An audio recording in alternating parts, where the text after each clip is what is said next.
Gente, vamos para aula de história hoje, tá? E nós vamos lá para a página 117, tá? Que é onde a gente parou aqui, tá? Nesse texto aqui, o que mudou com a imigração? Recapitulando, relembrando, né? A imigração foram os povos que saíram de outros países lá da Europa, os italianos, os alemães, né? Os portugueses saíram lá de outro país, de outro continente para vir para o Brasil, para se estabelecer aqui, para morar aqui. Esses foram os imigrantes, né? Lembra que teve até uma propaganda que o Brasil era um país maravilhoso, não sei o quê, para trazer o pessoal para cá, lembra, né? Porque precisava de mão de obra, porque tinha acabado o tráfico de negros, lembra? Vamos lembrando dessa história aí da outra aula, né? Então, o que mudou com a chegada desse povo diferente aqui, com a chegada desses imigrantes, né? Esses povos que vieram para cá ajudou a construir o país que a gente tem hoje também, além dos escravos, né? Que tiveram uma contribuição importantíssima, gigantesca para a construção do país que a gente é hoje, das grandes riquezas, de tudo que a gente tem hoje, né? Graças a esses povos e aos escravos, né? E a gente vai ler esse textinho aí, tá? Vamos lá, acompanhem, anotem e vamos aprender, tá? O que mudou com a imigração? Os imigrantes europeus estavam acostumados ao uso do dinheiro, à realidade de cidades com indústrias. Todo esse conhecimento ajudou o Brasil a modernizar-se a partir do fim do século XIX. Alguns imigrantes já vinham com a ideia de formar uma empresa no Brasil. Entre os imigrantes que adentraram em território brasileiro nessa época estão italianos, eslavos, poloneses, alemães, japoneses e etc. Você sabe como a imigração trouxe benefícios para o processo de urbanização? No Brasil havia poucas cidades. A maioria das pessoas morava na zona rural e trabalhava na lavoura. A vida era rural. Poucos iam às cidades ou moravam nelas. Então, pessoal, olha que interessante, né? Muita coisa mudou quando a imigração chegou, porque o pessoal que chegou lá da Europa, eles já eram mais moderninhos, né? Eles já tinham as indústrias, eles já tinham dinheiro, né? Então, eles já chegaram aqui com um pensamento já para formar a empresa deles e lucrar, né? E aqui no Brasil ainda era um país pouco explorado, ainda era muito rural, né? Não tinha as cidades grandes, né? Enormes capitais que a gente tem hoje, igual São Paulo, né? E a maioria das pessoas morava na zona rural, na roça, né? Poucas vezes se ia à cidade ou poucos moravam na cidade naquela época, tá? E aí, com a chegada da imigração e esse pessoal começou, né, a investir na industrialização, nas empresas, né? E aí começou a mudar um pouco essa característica do nosso país. E aí a gente tem dois gráficos aí para vocês observarem, ó. O primeiro que tá um gráfico de pizza, né, em redondo aí, círculo, é o gráfico do Brasil imigração estrangeira, 1808, 1970. Olha aí, quanto que tinha de português. 31% de portugueses, ó, bastante portugueses. Olha que monte de italianos também, pessoal. Muitos italianos, só perde para os portugueses, né? Tinha também 4,0% de alemães, 4,2% de japoneses, 13% de espanhóis e 17,8% de vários outros aí, né? De uma mistura. E embaixo a gente tem outro gráfico aí de países que mais enviaram estrangeiros no ano de 2011. Ó, recente aí, 2011, foi há pouco tempo atrás aí, né? Olha lá, ó, em amarelinho, ó, 10.158 pessoas lá dos Estados Unidos, né? No verde aí, 7.800 pessoas lá das Filipinas, olha na legenda. Azulzinho, Reino Unido, 4.963 estrangeiros, né? Vermelho, 4.264 estrangeiros lá da Índia, que a gente recebeu. E laranja, o último aí, da Alemanha, 3.183 estrangeiros, né? Países que enviaram estrangeiros aí para o nosso país no ano de 2011. E esses dois gráficos aí a gente foi tirado lá do Ministério do Trabalho e Emprego, base estatística, tá? Um resumo geral atualizado em 31 de dezembro de 2011, né? Então, a gente pode achar informação aí nesse ministério sobre os estrangeiros que vêm chegando aí, né? Que até hoje a gente tem imigrantes que vêm de outros países, outras regiões para o Brasil, para se estabelecer aqui e para morar aqui, né, pessoal? Só aí depois que a gente analisou um pouquinho desses gráficos, né, e também prestou bastante atenção na leitura do texto aí, né, grifando sempre o mais importante, prestando bastante atenção, relendo, né, a gente vai responder algumas questões aí, né, na próxima página, aqui na 118, duas questões aí, tá? A primeira é, responda, né? Agora é como você responda.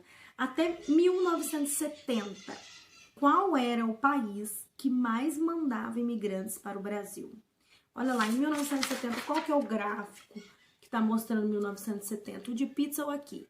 Aqui é o de 2011, né, galera? Já falei lá, né? Os países que mais enviaram estrangeiros no ano de 2011. E aqui nesse gráfico de pizza é lá de 1808 a 1970. Então, em 1970, qual era o país que mais mandava imigrante pro Brasil? Qual mais que tinha aqui, gente? Tá? E aí vocês vão responder. 1970, quanto por cento de imigrantes dessa nacionalidade?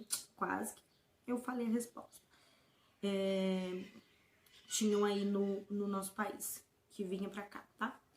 Próxima pergunta. Em nossa última década, a última década, 10 anos pra trás, a gente tá em 2020, então 2010, a última década, qual a maior quantidade de imigrantes no país, né? Na última década, a gente não tem de 2010, mas a gente tem de 2011 o gráfico aqui. Então, tá perguntando, aí vocês vão olhar nesse gráfico, qual é a maior quantidade de imigrantes no país, né? Assim como foi a pergunta, a primeira, 1970, vocês vão ver no outro gráfico, no ano de 2011, qual foi a maior porcentagem de, maior número de imigrantes no nosso país, enviados para o Brasil, tá?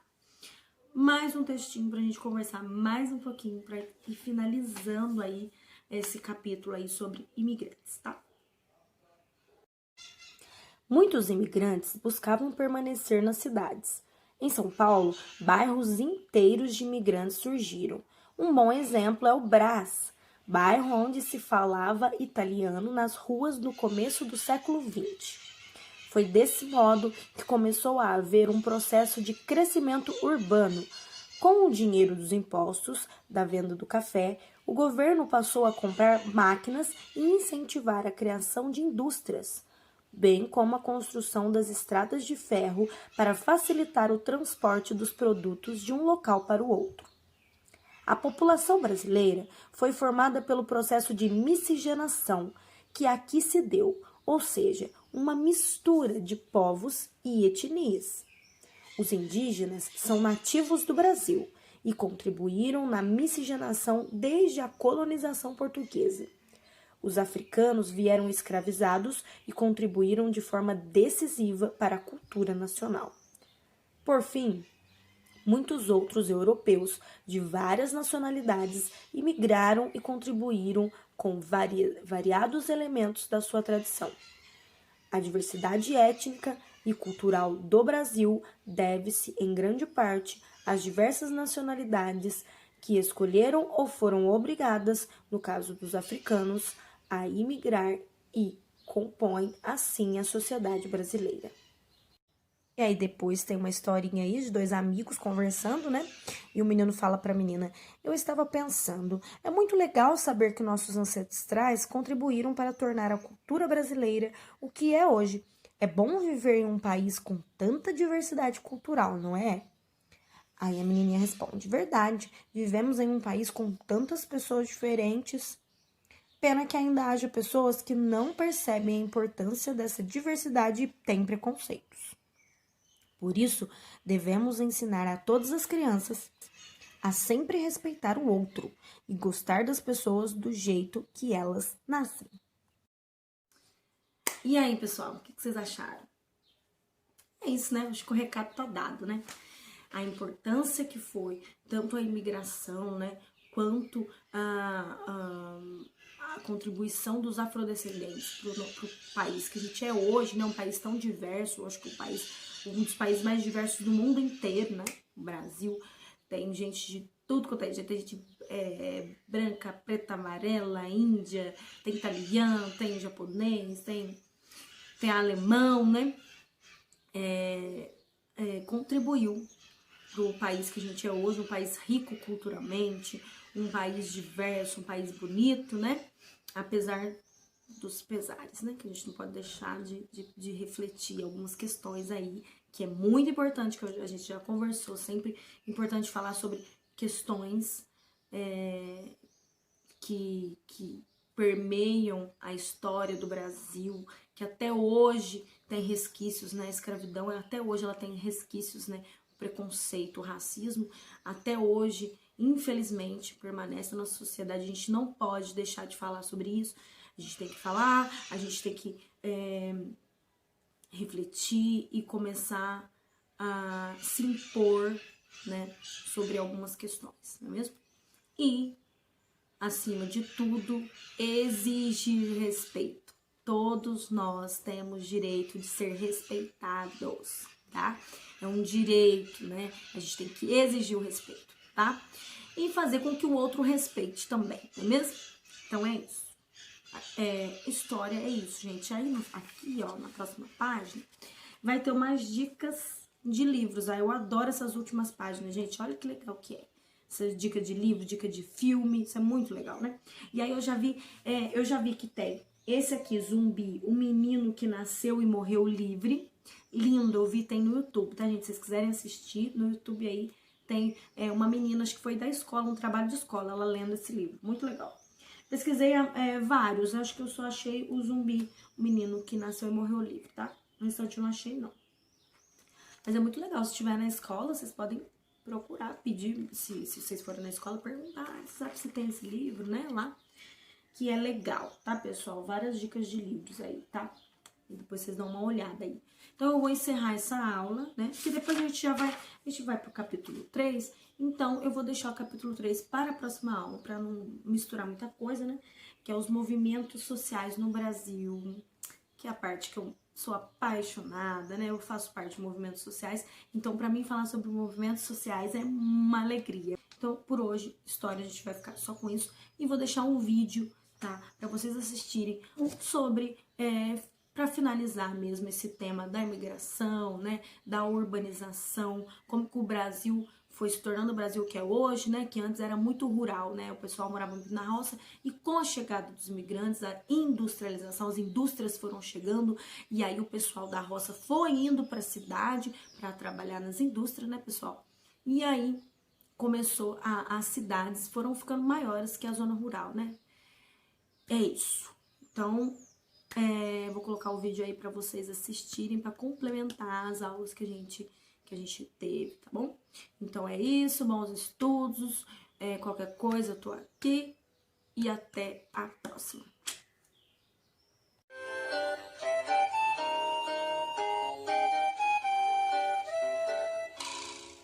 A imigração muda a cara do Brasil no final do século XIX. Mão de obra mais capacitada do que o escravo, o imigrante coloniza grande parte das terras do sul brasileiro, desenvolvendo novas lavouras e influenciando a formação de nossa própria cultura. A tarefa não é fácil e, às vezes, trágica. Para que os estrangeiros possam se estabelecer, as empresas contratantes desalojam e até exterminam alguns grupos indígenas que habitavam a região. Alemães, italianos, espanhóis, japoneses e árabes vão chegando e mesclando seus conhecimentos na construção de uma nova nação. Mas existe um outro motivo para a imigração, Café que nasce até nas serras, ele seja nas terras onde não a copaíba e o jacarandá. Principal referência da economia brasileira, a produção de café não para de crescer e necessita cada vez mais de trabalhadores. Os italianos são os que chegam em maior número, e a maioria segue para as fazendas do interior paulista, onde trabalha em regime de semi-escravidão. Na virada do século, o Brasil responde por 80% da produção mundial de café. Os fazendeiros enriquecem, e a cidade de São Paulo se transforma, criando novos bairros para abrigar a riqueza emergente. Os bairros mais antigos abrigam a legião estrangeira, que adapta a sua herança cultural aos costumes brasileiros.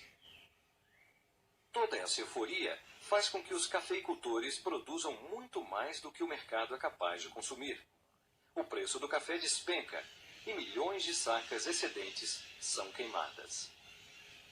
A crise, no entanto, é contornada pela política governamental do café com leite, que alterna a presidência da República entre paulistas e mineiros e defende os privilégios de suas oligarquias. Em 1906, o Convênio de Taubaté faz com que a produção excedente de café possa ser comprada pelo governo. Para isso, o Brasil contrai novos empréstimos internacionais e compensa o prejuízo dos fazendeiros. A economia se fortalece, os empresários do café agradecem, mas ninguém paga a conta e a nossa dívida externa não para de crescer.